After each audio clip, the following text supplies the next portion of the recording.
Glute. I serve as Senior Advisor to the President here at Gonzaga University. On behalf of President Thane McCullough and the entire Gonzaga community, I want to welcome you to the Myrtle Woodson Performing Arts Center on the campus of Gonzaga University. For over 130 years, Gonzaga has been a proud partner in our collective efforts to build up this wonderful community we all call home.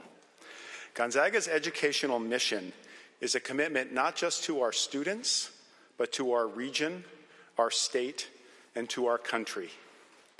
We are honored today to join with our co-sponsors to present this opportunity for true civil discourse and the free expression of ideas.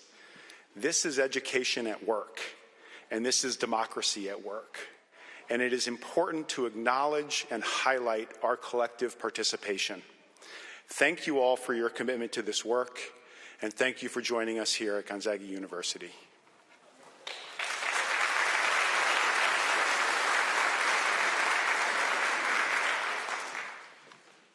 Good afternoon. I'm Lunell Hott. I'm the president of the State League of Women Voters of Washington. Democracy is the centerpiece of our organization, which is 102 years old this year. We are nonpartisan, which means that we don't support or oppose political candidates. We promote good public policy. Our interest here is the promotion of democracy in our organization and in our communities. The League has about 2,400 members across the state of Washington in 20 different local leagues. We present voter education. You've seen some of the things that we have out on the tables. We do this at events such as this. We have many local opportunities, about 50 local debates that we have sponsored so far in this particular campaign year. We produce the Vote 411 candidate information website and our civic education textbook, a couple of them, elementary and high school, are out on the tables. The state we're in, Washington, which includes tribal government. This is available in many languages for our students who are required to take civics education in the state of Washington in order to graduate from high school, and we're very, very proud of that. We're the envy of many states. We have an advocacy arm that promotes public policy based on positions that League members come to consensus on after usually multi-year studies. We have found that our positions have remained the same throughout the century. What we have found is that the political parties move back and forth, so you'll always sort of see us in the center and others moving back and forth, and we think that's an interesting phenomenon for the League. It's a pleasure to partner with Gonzaga University. We thank them for this beautiful venue and hospitality which you have experienced thus far. They're front and back of the house staff, Jess Looms, Sarah Thurston, John Carlson, and Luke Denver. We appreciate the behind-the-scenes phenomenal work and essential to our purpose here today, Jim Zimmer and the KSPS crew. They make sure that people at home throughout the state of Washington can attend virtually. Thanks to the Spokane Area League of Women Voters, that's led by Lynn McGinn, Sylvia Oliver, and April May. Ann Murphy is managing the 28 volunteers here today. The State Board of Directors of the League is represented by Mary Coltrane, Beth Pellicciati, me, and our outstanding statewide debate coordinator, who is Shelley Knipe. You have no idea how complicated it is to do something like this. Most of all, we're grateful to you, the audience, because you're really the players here.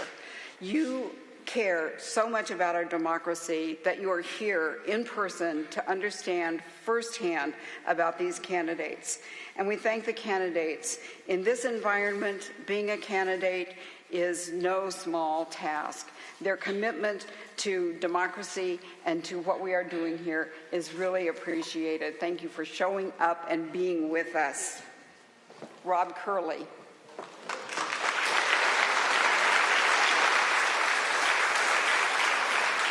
Thank you all for coming. About 5 years ago, we started the Northwest Passages event series, and we did it for this reason. No, well, actually, there was another reason.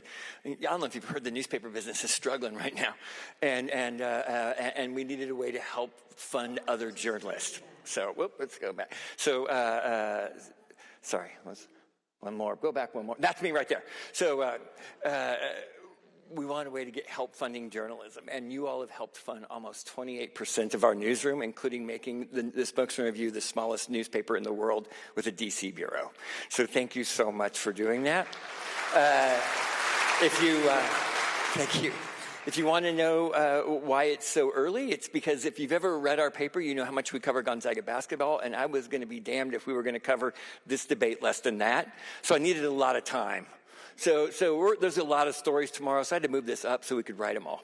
So thank you all for coming, and as you've seen on the rules, we want everyone to be as quiet as possible during the debate. We love that you've shown support for your candidates, for those who are coming who already know who they're going to vote for. Thank you, but for those who haven't, that's why we need the rest of you to be quiet. We want to ask as many questions as possible, and I'm afraid we have no tolerance. It's not really my dealing. It's the League of Women Voters. I mean, they'll break your arm. So you don't want that mess, okay? All right. Thank you so much for coming.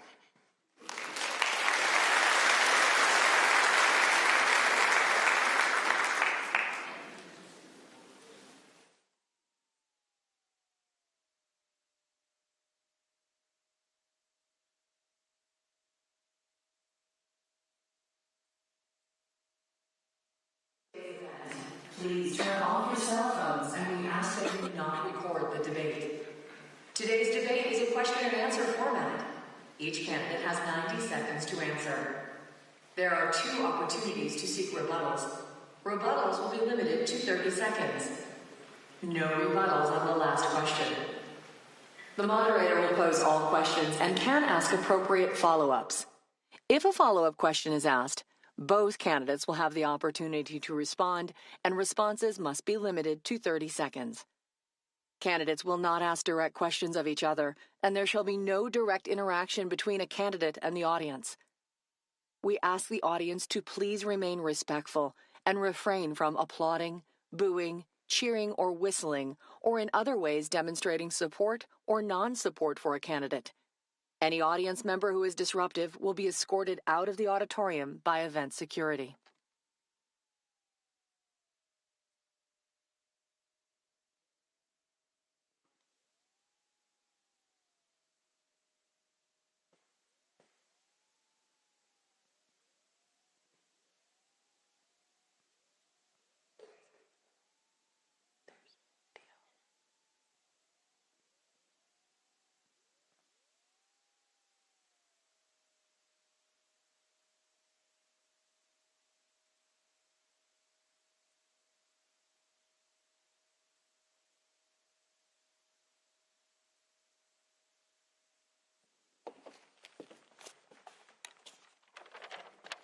Great. Hello, everyone.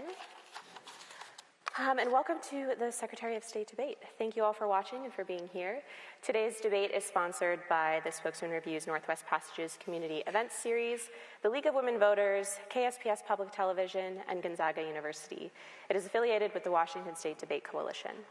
I'm Laurel Demkovich, and I'm pleased to be here to moderate this debate between Pierce County Auditor Julie Anderson and Secretary of State Steve Hobbs. Ms. Anderson won the coin flip earlier to determine the order, and she chose to go second.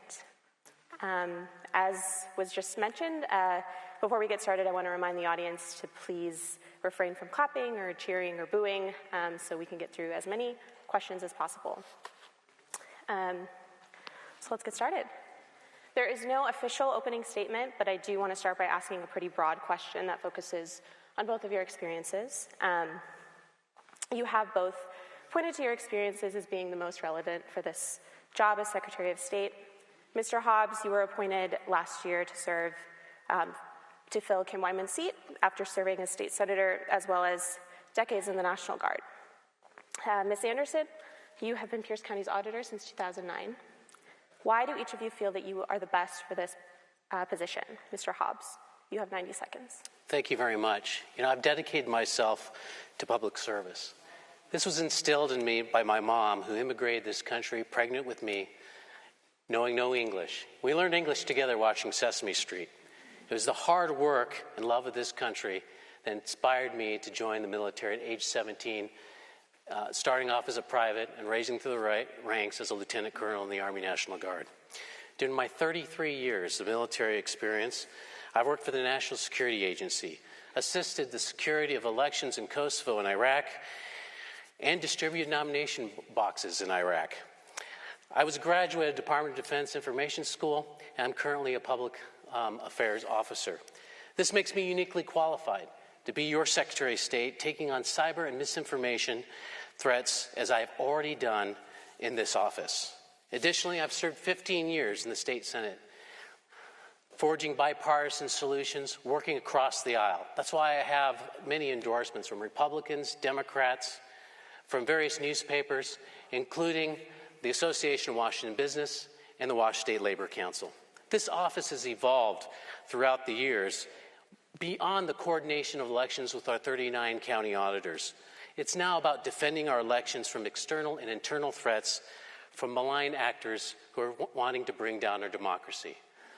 You'll hear from me later in this debate, and hopefully you'll choose me to be your Secretary of State. Thank you, Mr. Hobbs. Ms. Anderson, you have 90 seconds. Thank you. My name is Julie Anderson. I'm the nonpartisan experienced candidate for Secretary of State. As you've already heard, I've been serving as the Pierce County Auditor, nonpartisan Pierce County Auditor, for over 12 years. That means I've managed hundreds of elections, streamlined business licensing, and have protected and preserved and made accessible to you your public documents. I have national and state certifications in election administration. I'm also a state certified public records officer. It's been my deepest pleasure and honor to lead in statewide elections. I'm endorsed by over 40 current and former election officials from across Washington state who are Republicans, Democrats, and independents. They're behind my campaign because they know that experience matters. I'm running as a nonpartisan because polarization is tearing our country apart. Our politics are broken. And we need to protect the Secretary of State's office from partisan influence. Polarization is a destructive force and a distraction to the Secretary's duties. I look forward to talking with you about my priorities to increase access to elections, increase transparency and security. Thank you, and thanks to the Debate Coalition for putting this on. Thank you. I do want to start with some election-related questions, and we'll start with you, Ms. Anderson, for this next one. What do you think is the biggest misconception about how elections in Washington are conducted, and how would you address that if elected? The biggest misconception. We talk a lot about technology in elections, and I just want to remind everybody it is still a very person-centered, people-centered business. We rely on voters to be able to follow instructions to help us keep our lists clean. We rely on hundreds of election workers to follow procedures and keep our elections safe. And of course, counting ballots is very much a manual process as well. We live in a great state with a paper-based vote-by-mail system, which means we have a great audit trail. So I think the biggest misconception is how person-centered elections still is and what a manual job it still is, despite the advances in technology. And that really goes to some of the misinformation and disinformation that we're experiencing in our community and around the United States. And folks not necessarily understanding, because they don't work in elections, what our tabulation systems do, how votes are counted, what a manual or a machine recount is. And with my 12 years of experience, I really enjoy engaging the public in explaining those details, and I think that's one of the only ways that we can really get through some of the misinformation. We've got lots of folks out there that have real good faith questions. There's deniers and there's doubters. I like working with the doubters. Thank you. Mr. Hobbs, you have 90 seconds. Yeah, thank you. I think the biggest misconception is people just don't understand how elections are ran here in the state of Washington. There was a King 5 poll that showed 35% of Washingtonians, it's our own people here, who don't trust our elections here in the state of Washington. We've done a very good job of telling people how to vote and put the ballot in the mail and put it in the drop box. What we haven't done is a good job of telling people how our elections are ran in here. And so what we have been doing in my office is we launched the Vote with Confidence campaign to talk about how elections are ran here, the life cycle of the ballot. For example, you've heard many times that dead people vote. That's simply not true. That people can vote multiple times and not get caught. That is simply not true. You can talk to any county auditor, and they've found many instances in where they have caught people. It's not a lot of people that get caught. Also, the transparency. People think that elections are hidden behind a wall. In fact, I've heard candidates, I'm sure Auditor Anderson heard the same thing, of people that think that you can't see what's going on. Auditor Anderson will let you go into her election center. Any auditor, Vicki Dalton here in Spokane County, will let you see the voting process going on, see the ballots come in, see them being counted. And we don't do enough about that. We don't tell you what's going on, which is why some of the distrust is happening. Thank you. And touching on misinformation, which you both have already mentioned, after the 2020 election, there were a number of concerns that quickly spread about widespread fraud in results and a lot of misinformation about elections and vote by mail specifically. So what specific actions or programs do you support to address misinformation regarding voter fraud and voter restrictions? We'll start with you, Mr. Hobbs. Yeah, certainly. I just mentioned the fact that unfortunately, people don't know how elections are ran here in the state of Washington, so we launched the Vote with Confidence campaign. We're also actively involving ourselves with the community and working with our 39 county auditors. Part of the Vote with Confidence is sending out press kits with them so that they can work with us and they can work with their own communications team to fit their county needs. We also are going out to different communities. I've set up a team to do outreach, mirroring what they do in King County with the Trusted Messenger program, trying to hire people to actually speak the language and understand the community and the culture. We need to do more of that, and to bend this curve of misinformation, this perception of the elections in the state of Washington are somehow, they don't have integrity, and that's simply not true. In fact, we're talking more about the process of VoteWA, which is our voter database, how it talks to different databases to ensure that if someone were to move to a different county and register there, we would know about it. Again, elections shouldn't be hidden to anybody. And we have done, unfortunately, a bad job of not telling you all how elections are ran. Again, I encourage all of you to go to your local county auditor, your election center, and witness the process yourself. And tell a friend how our elections are secure, transparent here in the state of Washington. Thank you. Ms. Anderson, you have 90 seconds. Well, I think a successful approach is, first of all, not leading with partisan messages and not leading with ridicule. Again, there's deniers and there's doubters. For all of those doubters out there that we're trying to reach, I really think that there's limited value in government talking at them. Right? I think that what we need in our community, in our country, is more dialogue. And I'm going to need your help as a community doing that. We're going to have to reach into community and find people where they're at who are interested in learning more. And it's going to start with listening to what their doubts are and what they're based on, then providing some information, and doing it in spaces where they're getting connected with their county auditor. I, as Secretary of State, can put out information, but it's one way. And I think that people who subscribe to government channels on social media is not the audience we're trying to reach, right? So I want to make sure that we connect people at the local level with their county auditor so that when they're encountering a question or a problem, they can go right to the source.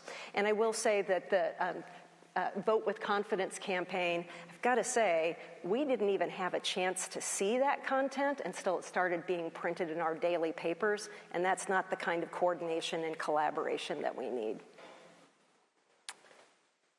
Okay, and for the next question, we'll start with you, Ms. Anderson. There has been talk for years of adding ranked choice voting in Washington, most recently with proposed legislation that would have given local jurisdictions the option to use ranked choice voting.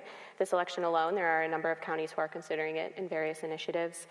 You have said that you support that idea. Mr. Hobbs, you've said that it's not necessarily the time to add ranked choice voting, but given the growing support for it and the likelihood that it could be adopted at some place locally, how would you as Secretary of State handle that new type of election, even if it's just at a local level? Yeah, you're right. I do support the local option bill that's been kicking around in the state legislature for about 6 years now. Ranked choice voting is being used in 50 communities around the country, and it really isn't a matter of if, it's a matter of when. And you're right, it's going to be on the ballot in 3 counties this November. I support ranked choice voting and this local option because I respect voters and I respect communities. Some of the best innovations that we've had in America have been because we've respected this republic form of government with local control, where local communities can be laboratories of innovation. And ranked choice voting is not that much different than a woman's right to vote, being able to vote when you're turning 18 years old, or vote by mail. All things that were started at a local level. And I tell you, when they were started as a local option, they had challenges and they weren't uniformly popular either. So I respect communities and voters. Thank you. Mr. Hobbs, you have 90 seconds. Certainly, and they are on the ballot in various places. And of course, as your Secretary of State, I will honor that. That's what they chose, and I have to do it as part of my legal duties as Secretary of State. But I don't like ranked choice voting, and the reason I don't is because it disenfranchises communities and it leaves us vulnerable for misinformation. Think about what's going on right now with our elections, what happened in January 6th. People have doubts of our elections, and now you want to have an election based upon an algorithm and the number of votes, and people just don't have the trust right now. That's why now is not a good time to do it. Also, I think about my mom, who naturalized to this country when English is not her first language. So think about all those newly naturalized citizens, and all of a sudden you're asking them to vote in a completely alien way, and we don't even have the resources right now to provide voter guide statement to those naturalized citizens in the language that they understand. I don't want to disenfranchise them. And then I think about my son. My middle child is a son with special needs. He has cognitive disability. He can vote in an election by just voting for the person that he likes. That is easy for him to do.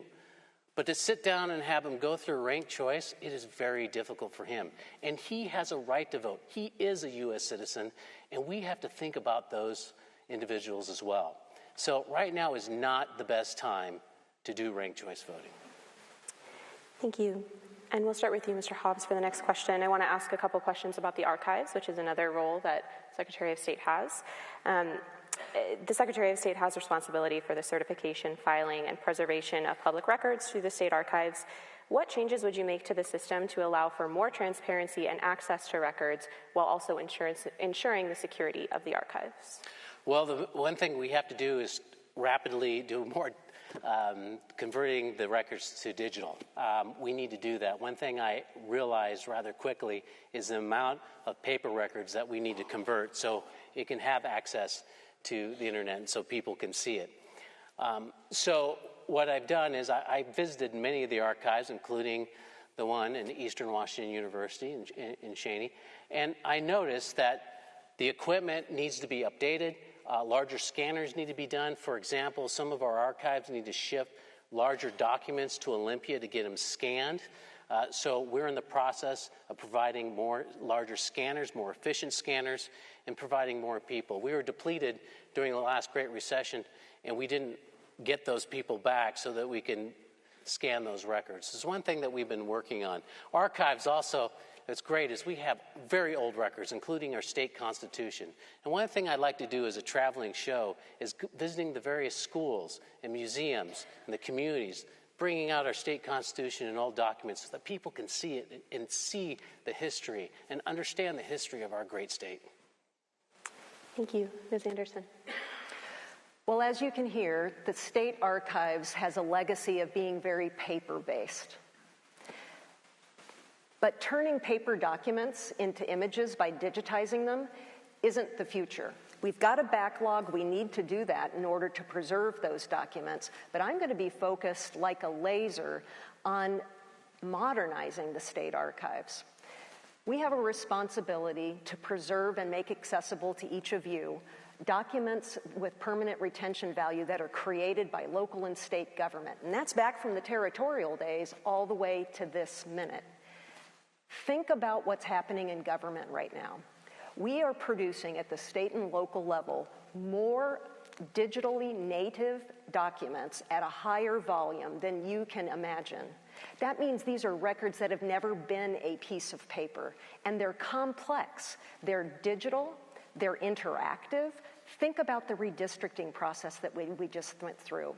Yes, it produced a paper map that was finally adopted, but think about all the interactive versions of that map that are important parts of that history.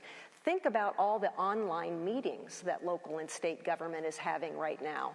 That's online and digital. With all of those chats, all of the attached documents, who's preserving those records for history and making them accessible to you so you can hold government accountable? I will. Thank you. And I do want to ask a follow-up question, and both of you will have 30 seconds to answer.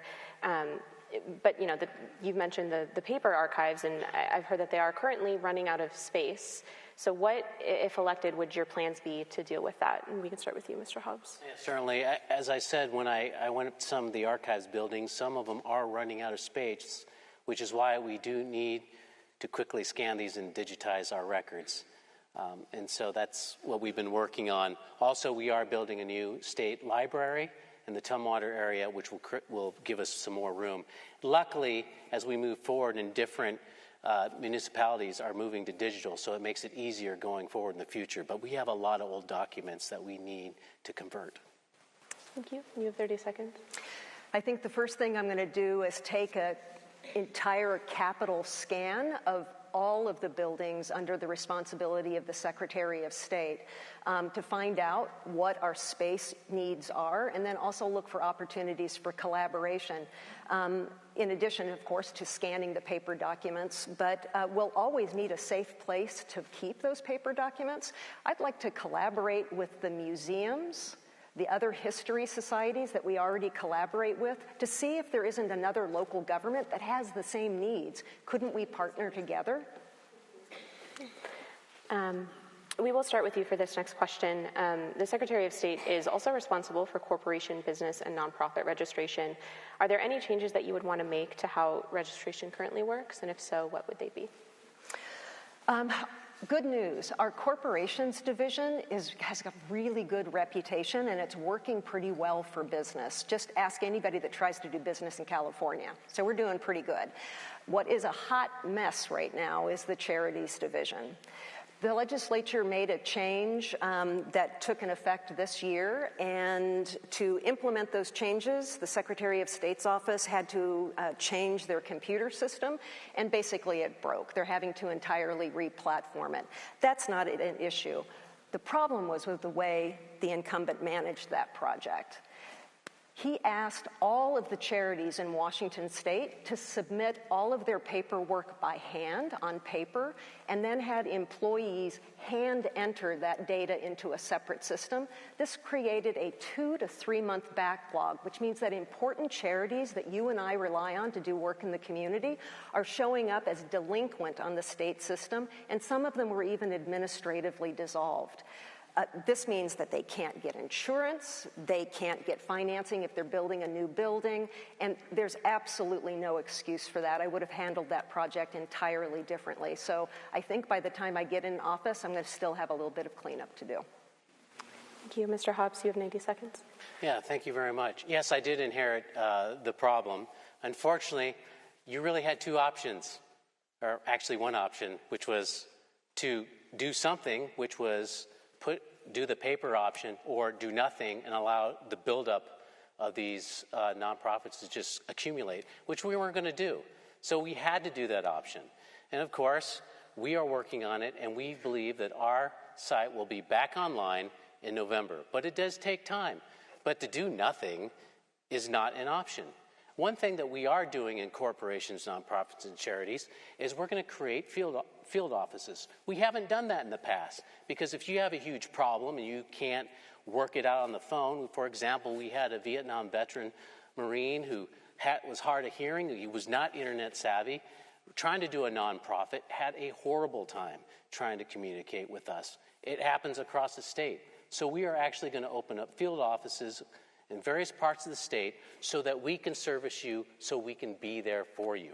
And the idea is to have office hours on certain days. Let's say we have an office in Spokane, and then on certain days they will actually travel to different communities like Cheney, because you shouldn't have these barriers to file your corporations or nonprofit. Thank you. And we'll start with you for this next question, Mr. Hobbs. Switching back to elections, voter turnout in Washington is still low despite a number of new laws that have expanded access to voting, such as same-day registration, restoring voter rights to those convicted of a felony, or adding drop boxes. How do you encourage people to vote? And if elected, what are some ideas that you have for increasing voter access in Washington? Yeah, thank you very much. There's two ways we're going to approach it. One is we are developing a team to go out to the various communities who are underrepresented, who don't usually go out to vote. I talked to the Hispanic Chamber of Commerce, the Tri-Cities, to go talk to them, perhaps teaming up with them, reaching out to their community in various communities, just like I had mentioned before with the Trusted Messenger program. The other thing we need to do is get to our young people, encourage them to vote, getting them in the mindset to vote before they turn voting age. One of the things that we have been leaning forward on and working on developing, this will be probably in the next 2 years, is a mobile game app for young people. So they can go on there and they can vote for maybe an imaginary character in a land, maybe get points. We'll throw civics questions at them to get them involved now so they're ready to go when they turn voting age. And of course, we will continue with our Vote with Confidence initiative, which we'll do next year. The legislature has not done a very good job of giving the Secretary of State the resources and the counties the resources to help them increase voter turnout. So I'm looking forward to doing that, working with our 39 counties to increase the voter turnout. Thank you. Ms. Anderson.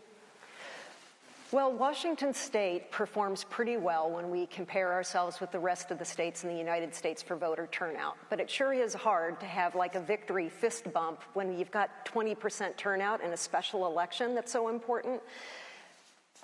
Job one is making sure that we're eliminating barriers to access. And Washington State has exhausted the most obvious barriers, so it's pretty easy to participate.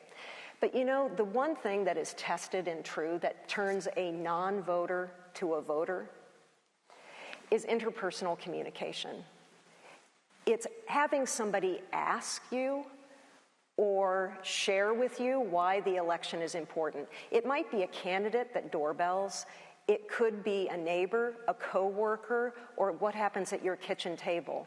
But what moves voters moves non-voters to be voters is interpersonal communication and community. So again, what I'm proposing is to reach through community, and I'm going to need your help. I'm launching the VOICE program, Voter Outreach and Innovative Civic Engagement, with really low barrier grants, similar to what we did in Pierce County very successfully with the 2020 census, combining philanthropic dollars with government dollars and making them easy to apply for to see what kind of innovative activities you come up with, your teenagers come up with to get the vote out and have that interpersonal communication. Thank you.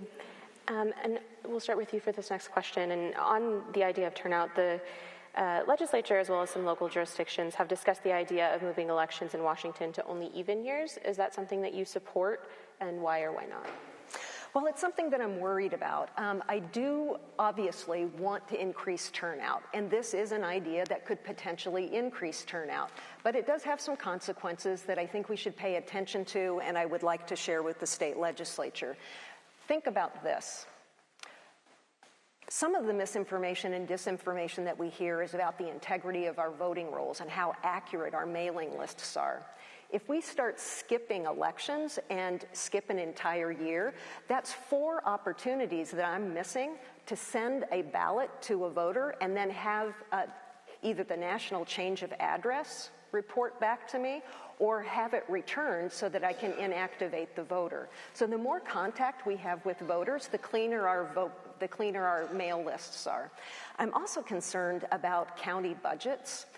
I think that there are some cash-strapped counties that would say, hey, man, you're only running elections every other year. Do you really need all of these staff? And I can see them whittling away at the budget. And I'm also, based on my experience, really concerned about keeping the wheels greased and those pistons firing, because our employees need continuous practice of those procedures to run accurate elections. So I'm worried about staff training, I'm worried about money, and I'm worried about that mailing list. Thank you. Mr. Hobbs. Well, Julie and I are probably on the same sheet of music on that, so she basically told you exactly what I feel about it. But there's also another aspect to that, and it's this. It's like during odd years, it's when the city council, it's when the mayor, it's from the drainage district, the cemetery district, the mosquito district are able to come out and campaign and tell you who they are. And they put out the yard signs, they give you lit, they go door to door. Imagine, if you will, now everybody's doing it. You're going to bury those hard-working city council members. I'm talking about the ones from the small towns that don't have the resources, and they'll be covered up in this deluge of signs. I'm sure you've driven around, you've seen all these signs out there. Imagine now you're adding all the city council races, county council races, and all these small little commissioner races. You know, the great thing about our democracy is that we're represented down to the lowest level. And I think if you move everything to an even year, you're going to lose that. The way that local elected officials, those city council members, those school board members, the way they connect is on those odd year elections, so you actually get to know them. So that's another reason why I'm against moving everything to even years. Thank you. Mr. Hobbs, we'll start with you. The Office of the Secretary of State is currently a partisan position, but the idea of making it nonpartisan has been around for years.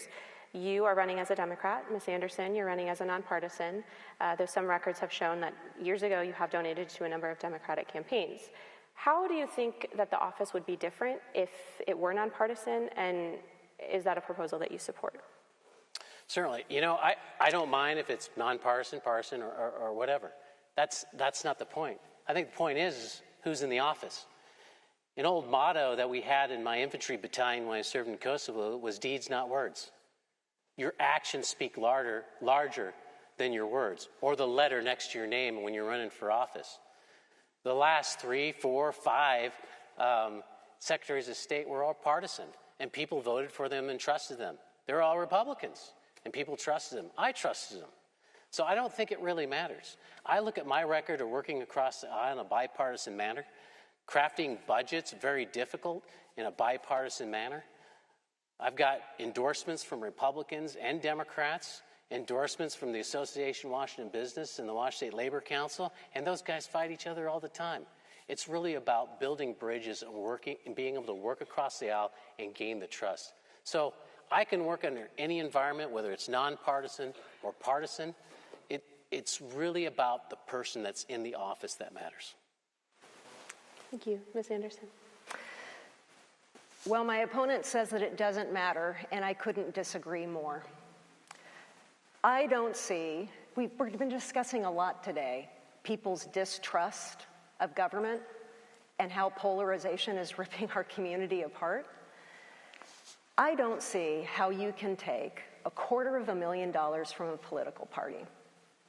I don't see how you can benefit from that political party running a disinformation campaign for your campaign's benefit and not realize that you're becoming part of the problem. I'm running as a nonpartisan because I believe that the person that is running and overseeing Washington State's elections shouldn't be a part of a partisan operation. It's like an umpire at home plate calling balls and strikes while wearing a team jersey. It just doesn't make sense. Third graders I talk to understand that. And I think that it's very, very important if we're going to be rebuilding trust. It is true that we've had partisan secretaries of state. I was a big fan of Kim Wyman, Sam Reed, Sam endorsed me. But this will be the first time in Washington state history that voters have a choice where you can choose the experience that Sam and Kim had without the partisan strings attached. Thank you. And we'll start with you for this next question. Both of you have mentioned throughout your campaigns the importance of working with county auditors and elections officials, especially when it comes to administering elections. So what specifically would you do to work with the 39 county elections officials if elected? Well, a lot would have done over the past 12 years. I've served as the president of the Association of County Auditors, and during that time, we have undergone a lot of changes in Washington state elections. A suite of election laws from same-day registration to 16 and 17-year-old pre-registration, expansion of ballot drop boxes, lots of stuff. And pulling together a team, because don't forget that in every one of these 39 counties is an independent elected official. Some of them are Republicans, some of them are Democrats, some of them are independent. Rallying that group together for a common goal and making sure that the end result works for all of the individual communities is a real trick. But it's something that I'm good at. It's something that I enjoy. I enjoy that kind of collaborative leadership. And obviously, the county auditors think so too. They've endorsed me. I think I've already told you that. Because they've experienced my leadership. They know that I'm collaborative, a high communicator, and will work with them to solve problems. They also know that I've got their back. So I think good communication, it would be my top, my top response there, and making sure that we understand that every county is different and we need solutions that work for every community. Thank you. Mr. Hobbs. Thank you.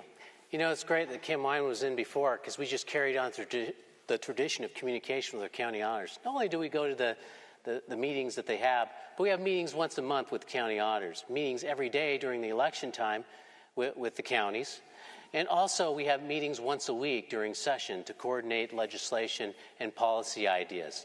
But the one thing that we need to do in this office, and we continue to do, and we have done, is to answer the call when county auditors need help. We had a misinformation campaign directed at what's called an Albert sensor, a device that tracks data going from and to a suspicious IP address. Homeland Security requires counties to have this in case a suspicious IP address comes up. We had this misinformation campaign directed at this Albert sensor saying that it was tied to George Soros through 6 or 7 degrees of separation. It's simply not true. 2 county auditors came to our office asking for help for talking points, facts, because they don't have the communication team to push back. We had to convene a meeting of the various counties to help them push back on this false narrative that was happening, that was threatening to remove these Albert sensors because of the political pressure that came from this, basically a lie. So we need to stay vigilant in our office. So it's not just about meetings and communication, that's great, but we have to answer the call and respond immediately, especially in this environment. Thank you. And I want to ask a question kind of related to Albert sensors, as you just mentioned, and we'll start with you for this one. In many counties, election officials have some autonomy over how elections are run.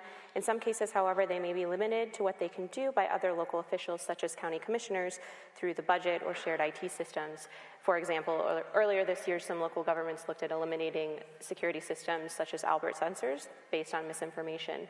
Should county election officials have more authority over the needs of their offices, and what would you propose to make that happen, if so? Because I couldn't hear, please silence your cell phones. Yeah. Yes, please. So in many counties, election officials have some autonomy over how elections are run. In some cases, however, they might be limited to what they can do based on other local officials, such as county commissioners, through the budget or shared IT systems. For example, earlier this year, some local governments looked at eliminating security systems, such as Albert sensors, based on some misinformation. So should county elections officials have more authority over the needs of their offices, and what would you propose to make that happen? Well, certainly, I don't want to take away the authority of these counties. It's part of our American democracy to allow counties to do what they need to do to run their government. But I think there are things that we can do legislative-wise to protect the auditor. For instance, we could introduce legislation to put firewalls so they can't supplant monies that we give to counties. You can talk to any county auditor; they get very frustrated when money is supplanted when it's supposed to go to them. And so that's something that we could do to help them out. In terms of the security portion of it, right now we're trying to do everything we can to convince counties to put their Albert sensor back on. One thing I didn't say was that one county, Ferry County, unanimously voted to remove the Albert sensor based upon the lie that was sent out. And it's unfortunate, but we're going to continue to work on them to have them put back the sensor back on. Because less than 6 to 8 weeks later, we were notified by U.S. Cyber Command that 6 Russian IP addresses were identified where state and local governments were transmitting data to. Now, we live in an environment where overseas actors want to cause us to turn on each other and try to penetrate our elections. And that's why we have to stick together. Luckily, our tabulation machines are not connected to the internet, so you don't have to worry about that. But I don't want to start limiting the authorities of county governments. I think the locals would be very upset with that. Thank you. Ms. Anderson. I think the system and the laws that we have in Washington State right now have struck the right balance. And I like that the Secretary is taking up the suggestion of Thurston County Auditor Mary Hall about creating firewalls to protect those county budgets from being swept. But I think that we have a good partnership and good standards in Washington State, and there's just enough discretion at the county level to be responsive to your communities. So I think we're good. Thank you. And we will start with you, Ms. Anderson. In recent months, counties have received a number of public records requests that seek records pertaining to the 2020 general election results. What measure can the state take to ensure that elections are transparent, but at the same time preserving the secrecy of the ballot and individual privacy? A number of records. We've received a lot of records requests. Interest is very high and continues to be high. And counties are doing a good job of responding to those record requests. There's a couple of things that I would do as Secretary of State is to help provide some leadership, to take some of the weight off of the counties. There are some documents that keep getting repetitively requested. And where it's safe to do so, I think that just posting those on the internet so that people can self-serve and retrieve might be a more efficient way to do things. What I'm really concerned about, because I am a state certified records officer, is this combination of requests where for example, we've got requesters who have requested the manuals for our computer systems, and we've turned those over. They've read the manuals, and so they're making more and more specific requests for the data. And the data that we release, combined with other records requests, could be used together to compromise security of our election system. So I am very interested in convening technologists, attorneys, records officers, and election administrators to revisit what it is that we're releasing. Thank you. Mr. Hobbs. Thank you very much. And this is where Julie and I agree on this particular issue. There is a delicate balance to be made, but we also have to protect the privacy of our citizens. For example, just recently, we passed a law in this state. It was in working with the county auditors to ensure that your signature is not simply viewed on screen in a digital fashion. Now, you can go to your county auditor and look at the ballots and look at the signatures yourself. But the last thing we want to do is allow anyone to go in there and just pull signatures, because as you all know, then you're creeping into identity theft there. So it is a delicate balance, and we're constantly trying to look at these requests as they come in to ensure that we're not releasing private information of an individual. I think the worst thing that could happen is release some information that shows somehow a linkage of how you voted, and that's one thing that we don't want to do. Thank you. And we'll start with you for this next question. This is actually an audience submitted question. Do you support allowing someone to drop off a mail-in ballot for people with a disability or older adults who may not be able to a ballot drop box? Why or why not? Oh, absolutely. It's mostly driven by the fact that I have 3 boys in my house and my wife, and I'm going down the store to get some milk, and if they want me to drop off their ballot, they can. And my son, again, developmentally disabled kid, I'm going to take his ballot to the drop box. Also, people out there have problems, maybe medically, have a condition, or maybe they're in a hospital or laid up in some way. Of course, they should be able to have the ability to have someone take that ballot and put it in a drop box or a mailbox. Just please don't hand your ballot off to a stranger. That's something that you shouldn't do. Thank you. Ms. Anderson. Absolutely. It's the law of the land as well. You can carry your neighbor, a family member, or anybody's ballot and deposit it at the election center or the drop box. I think the missing piece of the story is that you can't stuff the ballot drop box. All the ballots that are issued are individually issued and tied to individual voters, and we verify the identity of the voter before we process the ballot. Yeah, I think that's all I've got to say about that. Okay. Ms. Anderson, do you believe the state's address confidentiality program is adequate to protect victims of domestic violence, trafficking, assault, and harassment? And how would you continue to advocate for proper funding and support for the program if elected? Well, the address confidentiality is a key tool for crime victims and survivors of domestic violence, and it's a program that runs well. I would like to see it expanded. It has been limited pretty much to voter registration and marriage licensing and having those public records sheltered.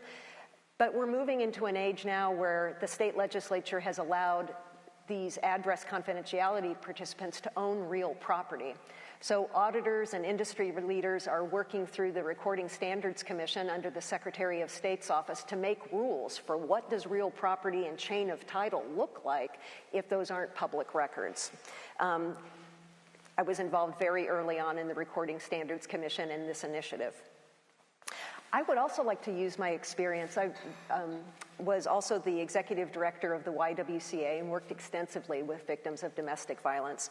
I'd like to work with our district and superior courts, which is where you are most likely to be. You are going to be there if you're filing for divorce, if you're filing for a protection order, and make sure that the courts are delivering information about how to access the address confidentiality program, because I don't think that we have as many enrollees as we should. So that's how I would improve that program. Thank you. Mr. Hobbs. No, it's a great program. You should look it up. And it's unfortunately, people have to use it because they're being victimized.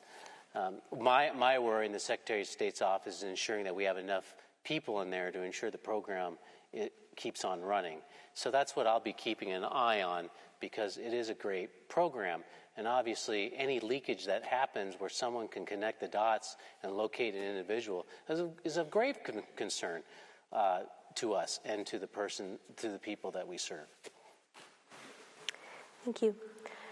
Mr. Hobbs, the legislature recently passed a bill to restore voting rights to those convicted of a felony. Is that something you support, and would you want to see it expanded in any way? So I was against that bill, but the good news is that it was a clean bill, which basically said that if you are not in a prison, you are allowed to vote. So basically, if you're sleeping in the prison, you're still allowed to vote. I was against it because I feel that they should have done their time. But that's passed. I'm the Secretary of State now, and I'm going to abide by the law. What I am against is allowing prisoners who are still incarcerated allowed to vote. I think they need to do their time. I think most Washingtonians feel that way. However, I do think that we need to do everything we can for those incarcerated individuals who are about ready to leave to get them ready for citizenship. So luckily, we own all the libraries in the state prison. And so using that opportunity to teach the incarcerated folks who are about ready to be released about how to vote, how the vote process is done, and getting them ready to register is a good and honorable thing that we should do. Thank you. Ms. Anderson.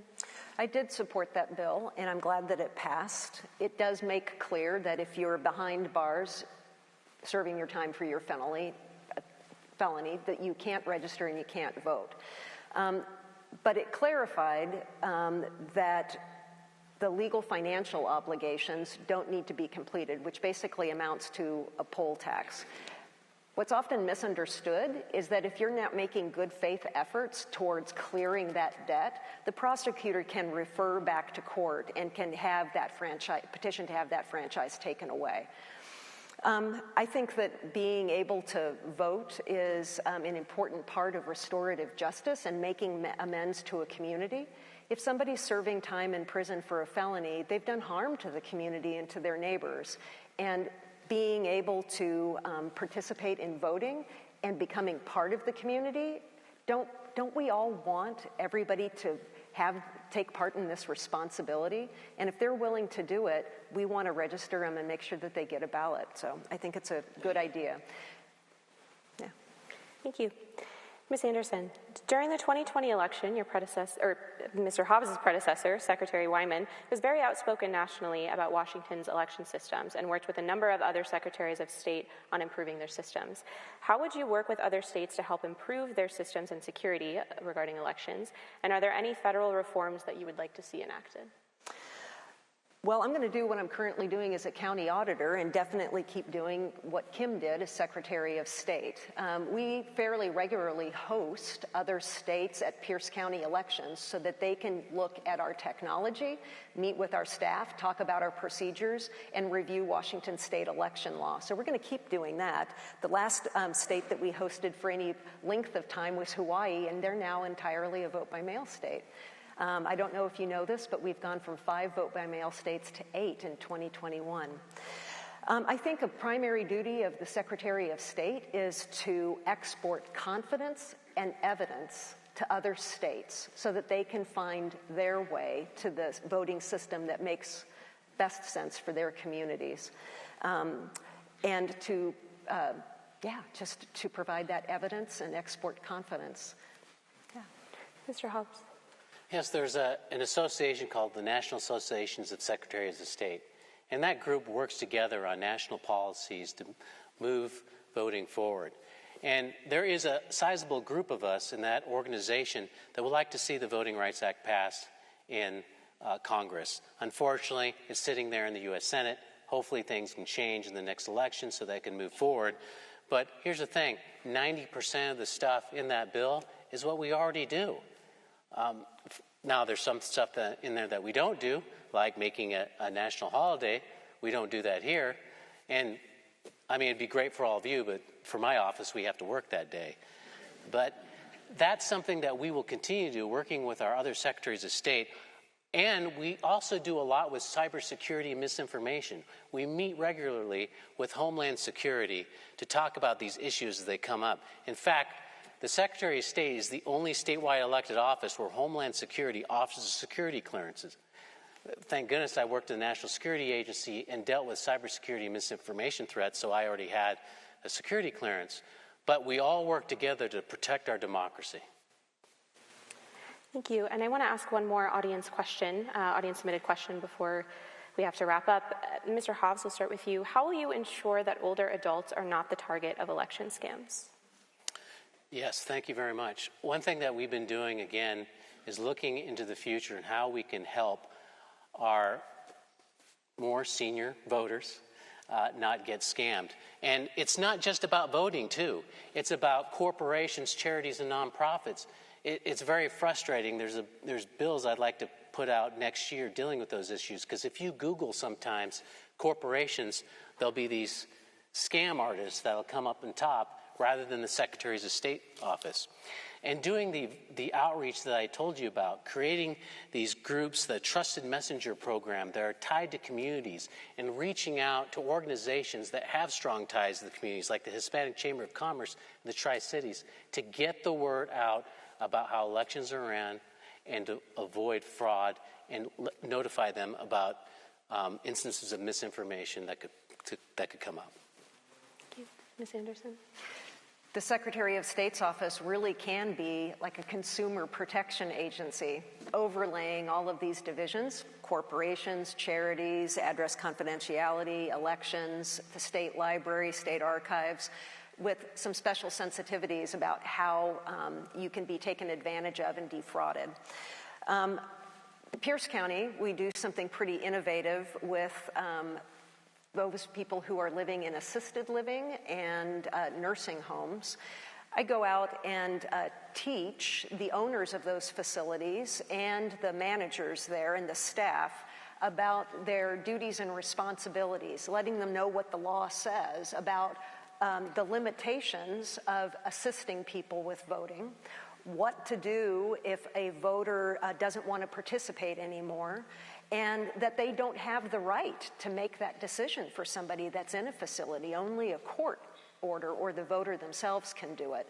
So going over those rules, providing training, providing them with forms has been very successful in Pierce County, and I certainly would like to talk with the other counties about exporting that and doing that statewide, maybe through an ombudsman that the state of Washington already has. So we definitely want everybody to participate for as long as they want to participate. And I will say that we are all in a state of getting older and disabled, and we need specialized technology to make it easier to vote if you have limited eyesight or dexterity. Thank you, Ms. Anderson. And we have time for our final closing question, and we have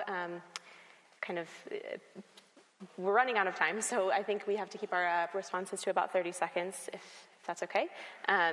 It's no secret that the country is currently in a time of division. Both of you have said that there is a lot at stake this election for our democracy and election integrity.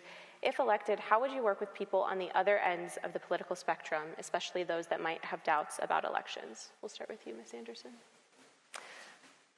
Well, as I said, you've got to start without partisan rhetoric. You've got to approach people with respect. You've got to make a distinction between who are deniers and simply doubters. And you've got to be able to make the information that they need accessible and work in communities to reach people where they're at, and talking with influencers that they trust, making sure that they have a connection with the county auditor as well. All of this is stuff that I have experience with. Thank you. Mr. Hobbs? I think what we do is continue to let people know how the elections process are actually done here in the state of Washington. And I'll continue to reach out to those across the aisle, like I have done, like with Representative Matt Banky, who's got experience in cybersecurity, working with folks like him to gain trust in the system. It's going to take time. It's going to take a long time. But that doesn't mean we shouldn't give up. So rest assured, I will keep fighting for all of you, and I hope that you'll be for me this coming election. Thank you, Mr. Hobbs, and thank you to both of our candidates and for everyone for watching. Stay tuned for in the next 30 minutes for the U.S. Senate debate here shortly. Thank you.